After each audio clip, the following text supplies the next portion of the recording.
নমস্কার বন্ধুরা, আজকে আমি তোমাদেরকে কত্থক নৃত্যের সেলামি করে দেখাবো। তো চলো করা যাক। 1 2 3 স্টার্ট।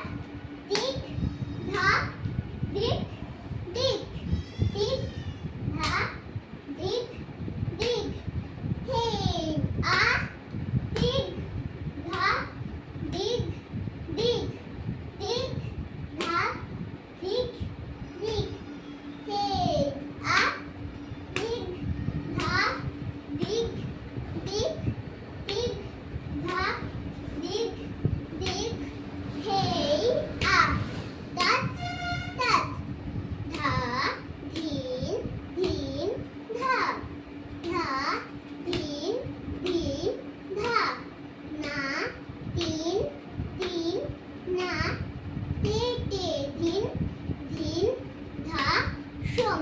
তো বন্ধুরা, তোমাদের যদি এই ভিডিওটি ভালো লেগে থাকে